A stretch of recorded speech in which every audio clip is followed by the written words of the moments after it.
ఓం శ్రీ మహాగణాధిపతయ నమః. శ్రీ గురుభ్యో నమః. లక్ష్మీం క్షీరసముద్రరాజతనయాం శ్రీరంగధామేశ్వరీం దాసీభూత సమస్త దేవవనితాం లోకైక దీపాంకురాం. కాయ్ టీవీ మీడియా ప్రేక్షకులకు నమస్సుమాంజలి.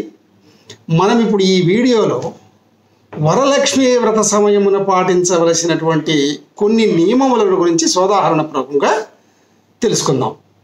2025 సంవత్సరం ఆగస్టు నెల 8వ తేదీ శుక్రవారం వరలక్ష్మి వ్రతం చేసుకోవాలి. అంటే విశ్వావసునామ సంవత్సరం దక్షిణాయనం వర్ష ఋతువు శ్రావణ మాసం శుక్లపక్షం భృగువాసరం అంటే శుక్రవారం పౌర్ణమికి ముందు వచ్చేటటువంటి శుక్రవారంలో వరలక్ష్మి వ్రతం చేసుకోవాలనేది శాస్త్ర నియమం. భవిష్యోత్తర పురాణంలో అయితే శ్రావణస్య శితే పక్షే పూర్ణిమోపాంత భార్గవే వరలక్ష్మీ వ్రతం కార్యం మోక్ష సంపత్ ఫలప్రదం. అంటే పూర్ణిమ ప్లస్ ఉపాంత భార్గవే కదా, పౌర్ణమికి సమీపంలో ఉన్న శుక్రవారం అని అర్థం. అక్కడ వరలక్ష్మి వ్రతం చేసుకోవాలని అర్థం. అలాగే మనకు కైలాసంలో పార్వతీ పరమేశ్వర సంవాదం, ఈ విషయం కూడా భవిష్యోత్తర పురాణంలోనే ఉన్నది. అక్కడ వరలక్ష్మి వ్రత కల్పంలో సాక్షాత్తు అమ్మవారే చారుమతికి చెప్పినటువంటి ఒక మాటను కూడా ఇక్కడ ఉదాహరించుకుందాం. నభోమాసే పూర్ణిమాయాం నాతిక్రాంతే భృగోర్దినే మత్పూజాం తత్ర కర్తవ్యం అని అమ్మవారే చెప్తుంది. కాబట్టి పౌర్ణమికి దగ్గరగా సమీపంలో ఉన్నటువంటి శుక్రవారం రోజు చేసుకోవాలి. అయితే లోకంలో సహజంగా 2వ శుక్రవారము వరలక్ష్మి వ్రతం అనేటటువంటి ఒక నానుడి ఉంది. ఇక్కడ 1, 2, 3 అని కాదు, పౌర్ణమికి ముందు శుక్రవారంలో చేసుకోవాలి. ఇంకా కూడా ఏం చెప్పిందంటే భవిష్యోత్తర పురాణం, ఒకవేళ శుక్రవారం పౌర్ణమి రోజు వస్తే ఆ రోజే వరలక్ష్మి వ్రతం చేసుకోవాలని కూడా చెప్పింది. కాబట్టి పౌర్ణమికి సమీపంగా ఉన్న శుక్రవారమే ప్రధానమైనదిగా అందరూ భావించాలి. కాకపోతే ఈ సంవత్సరం ఏంటంటే మనకు శుక్రవారంతో ఈ శ్రావణ మాసం ప్రారంభమైంది. కాబట్టి 3వ శుక్రవారంలో వరలక్ష్మి వ్రతం వచ్చిందని చెప్పి అందరూ గ్రహించాలా. అదే నిర్ణయింపబడది కూడా. పోతే ఇంకొక విషయం ఏంటంటే మనము ఈ వరలక్ష్మి వ్రతం షోడశోపచార పూజా విధానంతో చేసుకుంటాం. ఆ తర్వాత కల్ప విధానంలో కథలు చెప్పుకుంటాం, తోరం కట్టుకుంటాం, ఇవన్నీ వరసలు ఉన్నాయి. అయితే షోడశోపచార పూజా విధానంలో మనం అష్టోత్తరం చెప్పుకుంటాం. సాధారణంగా లక్ష్మీ అష్టోత్తరాన్ని మనము అన్ని శుక్రవారాల్లో పూజ చేసుకుంటూ చదువుకుంటాం. అంటే వైభవ లక్ష్మికి చేసుకున్నా, సౌభాగ్య లక్ష్మికి చేసుకున్నా, ధనలక్ష్మికి చేసుకున్నా, లక్ష్మీదేవి రూపంలో ఎవరికి చేసుకున్నా ఈ అష్టోత్తరం చదువుతాం. ఏది ప్రకృత్యై నమః, వికృత్యై నమః, విద్యాయ నమః ఇలాగా. అయితే ప్రత్యేకంగా వరములను ఒసగేటటువంటి ఈ వరలక్ష్మి వ్రతం రోజు శ్రీ సూక్త విధానంలో ఉన్నటువంటి అష్టోత్తర శతనామములను చదువుకోవడం చాలా శ్రేయస్కరం. అవి కూడా మనకు బాగా సులభమైన పద్ధతిలో 108 నామాలని చదువుకోవచ్చు. అసలు శ్రీ సూక్తం వచ్చి చదువుకుంటే అంతకన్నా గొప్ప విషయం ఇంకొకటి లేదు.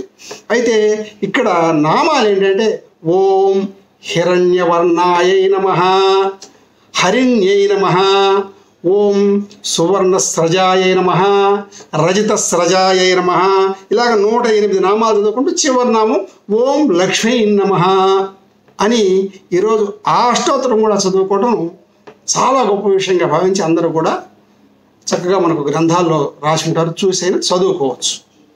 ఈయన తర్వాత ఎక్కువగా మనకు సందేహాలు, ధర్మ సందేహాలు ఈ తోర గ్రంథి మీద వస్తూ ఉంటాయి. ఈ తోరం ఏంటంటే కొత్త దారపుండం తీసుకొని అందులో 9 పోగులు తీసుకోవాలి. ఆ 9 పోగులు వేసిన దానికి 9 గ్రంథులు కట్టుకోవాలి. అంటే 9 ముళ్ళు వేసుకోవాలి. 9 ముళ్ళు వేసుకొని, అంటే ప్రతి ముడికి మనము పువ్వు పెట్టి ఆ గ్రంథిని బిగించబడలేదండి. ఎందువల్లంటే శాస్త్రం ఏం చెప్పాల, 9 గ్రంథులు వేయమన్నది. అంటే దీంట్లో ఒక అంతరార్థం కూడా ఉందండి. ఇక్కడ ఈ లక్ష్మీదేవి అనుగ్రహం లేకుండా ఈ లోకంలో ఎవరు ముందుకు పోలేరు. ధాన్యలక్ష్మి, ధనలక్ష్మి, సౌభాగ్యలక్ష్మి, ఆరోగ్యలక్ష్మి అంతా ఆమె కదా. కాబట్టి ఈ శరీర నిర్మాణము ఈ భూమి మీదకి వచ్చినప్పుడే నవనాడులతో నవరంధ్రములతో పోషింపబడుతూ ఉంటుంది. దాని ద్వారా మనకు ఈ శరీరంలో ఉన్న తేజస్సు, ఓజస్సు, శక్తి వస్తూ పోతూ ఉంటుంది. కాబట్టి ఈ నవరంధ్రాలకు కావలసినటువంటి ఓజస్సును, తేజస్సును సమకూర్చి ఆయురారోగ్య ఐశ్వర్య సంపదలిచ్చి చక్కటి జీవితాన్ని అనుగ్రహించి మోక్షాన్ని తల్లి అని చెప్పుకోవడానికి సంకేతంగా ఈ 9 గ్రంథులకు చక్కగా భక్తితో శ్రద్ధతో పూజ చేసుకుంటామండి. ఇక్కడ మనం ఒక్కొక్క గ్రంథికి ఒక్కొక్క సుగంధ పరిమళ భరితమైన పుష్పాన్ని నుంచి పూజ చేసుకుంటాం. ఓం కమలాయ నమః ప్రథమ గ్రంథిం పూజయామి, ఓం రమాయ నమః ద్వితీయ గ్రంథిం పూజయామి, ఓం లోకమాత్రే నమః తృతీయ గ్రంథిం పూజయామి. ఇలాగ 9 చెప్పుకుంటాం. ఆఖరిలో 9వ గ్రంథికి హరివల్లభాయ నమః నవమ గ్రంథిం పూజయామి అని చెప్పుకుంటాం. అయితే ఈ తోరాలు మనం ఎన్నైనా కట్టుకోవచ్చు. 9 తోరాలే అనేది ఏం లెక్కలేదండి. మనకు పేరటానికి పిలుచుకున్నప్పుడు వచ్చే ముత్తైదుల సంఖ్యను బట్టి ఒకటి అమ్మవారికి ఇవ్వాలి, ఒకటి మీరు కట్టుకోవాలి, వచ్చిన ముత్తైదులకు కట్టాలి, సువాసిని స్త్రీకి కట్టాలి, ఇవన్నీ ఉంటాయి కదా. అది ఒక్కొక్క ఇంట్లో ఒక్కొక్క రకంగా వాళ్ళు పిలుచుకునే దాన్ని బట్టి, పేరెంట్ చేసుకునే దాన్ని బట్టి కట్టుకోవచ్చు. దానికేం లెక్క లేదు. అయితే ఎవరైతే పూజ చేస్తూ అమ్మవారి పూజ ఈ తోర గ్రంథి కట్టుకుంటారో వాళ్ళు మాత్రం బధ్నామి దక్షిణహస్తే, కుడి చేతికి కట్టుకోవాలి. నవసూత్రం శుభప్రదం పుత్ర పౌత్రాభి వృద్ధించ సౌభాగ్యం దేహిమే రమే అనేది సరైన శ్లోకం. దీన్ని చెప్పుకొని కట్టుకోవాలి. తర్వాత కొంతమందికి ఈ ప్రసాదాల విషయంలో కూడా అనుమానం వస్తుంటుందండి. ఈ ప్రసాదాలు 9 రకాల ప్రసాదాలు పెట్టాలన్నా ఇంకా ఏమేమి పెట్టాలో అట్లా అనేక సందర్భాల్లో అనేక మంది పండితుల్ని, పురోహితుల్ని అడుగుతూ ఉంటారు. ఇక్కడ విషయం ఏంటంటే మనకు లలితా సహస్రనామాల్లోనే అమ్మవారికి ఇష్టమైనటువంటి అనేక రకాల ప్రసాదాలు చెప్పబడ్డాయి. అంటే అసలు ఒక నామం ఉందండి. అదేంటంటే సర్వోదన ప్రీత చిత్త. అన్ని రకాలు పెట్టచ్చండి. భక్ష్య, భోజ్య, లేఖ్య, శోష్య, పానీయాదులు. అది వాళ్ళ శక్తిని బట్టి పెట్టుకోవచ్చు. దానికేం లెక్కలేదు. ఇంకా అక్కడ అమ్మవారి నామాల్లో మనం చూస్తుంటాం కదా, గుడాన్న ప్రీత మానస. గుడాన్నం అంటే బెల్ల పొంగలి అమ్మవారికి చాలా ఇష్టమట. మధుప్రీత, తేనె అంటే తీపి పదార్థాలు. మనకు మంత్రం కూడా ఉంది కదా, అభిషేకాల్లో చేస్తుంటాం కదా, మధు ఆతారుత యతే మధు క్షరంతి సింధవ మాధ్వేర్న సంతోషది అని. కాబట్టి మధుప్రీత, తేనెతో అంటే తీపి పదార్థాలన్నీ కూడా మీకు తోచినవి చేసి పెట్టొచ్చట. అలాగే పాయసాన్న ప్రియాస్త్వస్త. పాయసాన్నం అండి, ఆవు పాలతో, స్వచ్ఛమైన ఆవు పాలతో చేసినటువంటి బియ్యంతో వండినటువంటి అన్నం, పాయసాన్నం అమ్మవారికి ఇష్టమట. అలాగే స్నిగ్ధోదన ప్రియ. అలాగే హరిద్రాన్నైక రసిక అంటాం నామం. కాబట్టి హరిద్రాన్నం అంటే పులిహోర, దధివోదనం, ముగ్ధోదనాసక్త చిత్త, ఇలాగా నామాలన్నీ ఉన్నాయండి. ఆ నామాల ప్రకారం మనం శక్తుడిని చేసుకోగలిగితే ఇవన్నీ కూడా పదార్థాలు చేసుకోవచ్చు.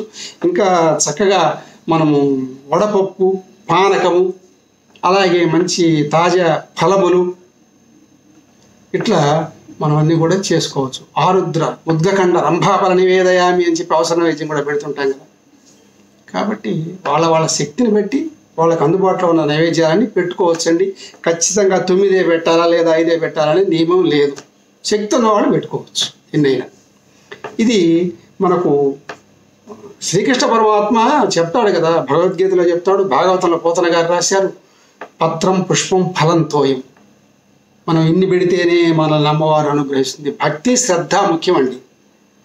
భక్తి కలుగు కూడు పట్టెడైన సాడని కూడా మనం అనుకుంటాం కదా, అది ప్రధానంగా అందరూ కూడా తెలుసుకోవాలి.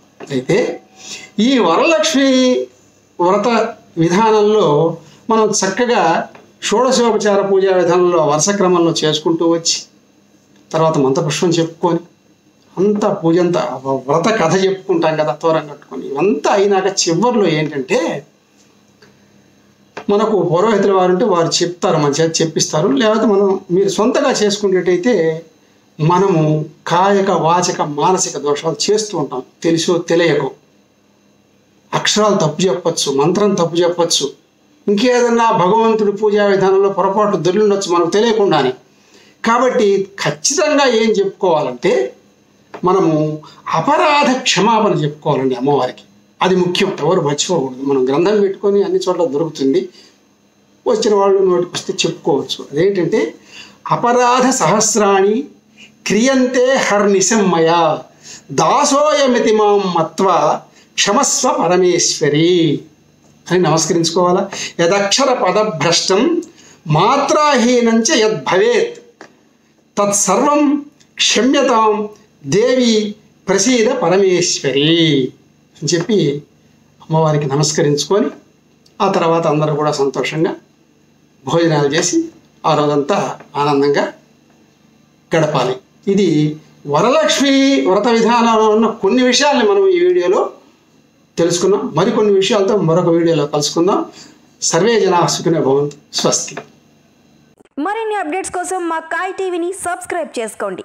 మా వీడియో కనుక మీకు నచ్చినట్లయితే లైక్ చేయండి, షేర్ చేయండి. మీ విలువైన అభిప్రాయాలను కామెంట్ బాక్స్లో తెలియజేయండి.